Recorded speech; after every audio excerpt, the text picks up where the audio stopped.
What is up, everybody? This is Stevie Breach coming to you here today.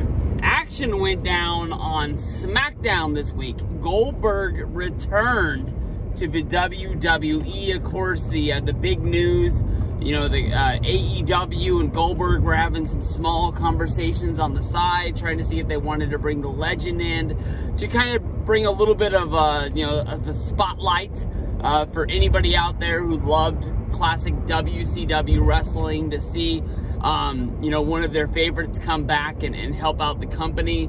WWE caught wind of this, signed Goldberg to a 3-year deal, and it seems like Goldberg is going to fight on most of the big pay-per-views and try and help out WWE the most they can. Last year, Goldberg had the match over in Saudi Arabia against The Undertaker. This was a horrible match.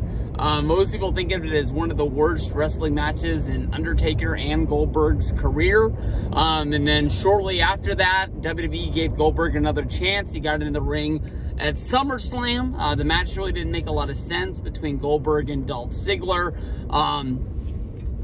Goldberg was, of course, replacing The Miz in the match. I don't even really know what brought Goldberg to come out and confront Ziggler, but they're paying the guy the money that they got to book him on the shows. So it is what it is. But Goldberg going to be wrestling on the Saudi Arabia show. I think this one's called Crown Jewel. I think the last one was Super Showdown. I don't think they're doing the world's greatest Royal Rumble anymore. I'm not 100% sure what the hell is going on with these Saudi Arabia shows, but Goldberg, we knew this guy was going to have a match. We've all been reading about it.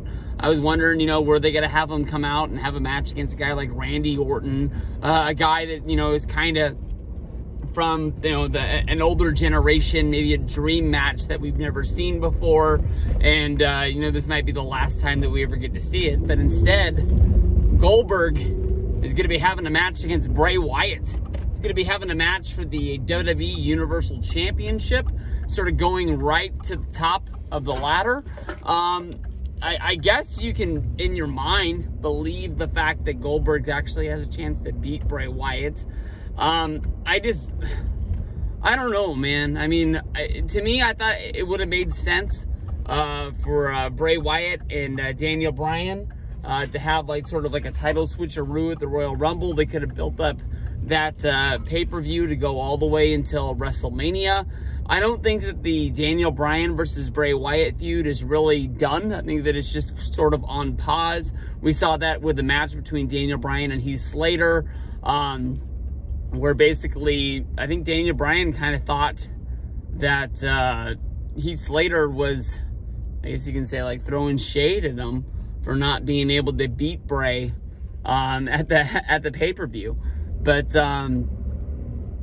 I can honestly tell you that I'm not looking forward to this match. I don't think that it's going to be the biggest match of the year. It is kind of a match to mark down on the calendar that this match is going to be happening. And if you're home, because I think these shows most of the time happen on a Friday or something like that, maybe it's going to be something worth checking out. You can't, every single time they do one of these shows, because of the fact of how much money that Saudi Arabia is paying WWE to go over there, you would think that they would pay them back by having something monumental happen on these shows, like a WWE Universal title change. But, I mean, that would mean that Goldberg would be the champion going into WrestleMania again. And that's really the only reason why, I think that they were going to use Goldberg at WrestleMania. They would have used Goldberg on the Royal Rumble pay-per-view. And maybe that's the wrestling fan in me overthinking things. But how do you really have Goldberg lose this match?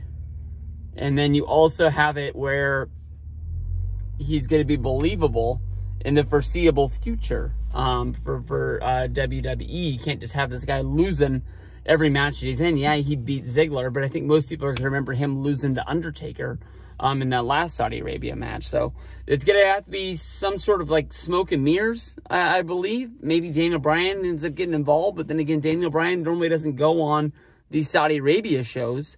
So maybe that's one of the reasons why it makes sense that they're not doing Bray Wyatt against Daniel Bryan on this show, and they're putting Goldberg in his place right now. So I don't really think that Bray's just going to beat him clean. I really hope that they don't do a disqualification finish, but they'll figure something out. We'll see what goes down. Super Showdown. We got Bray Wyatt against Goldberg.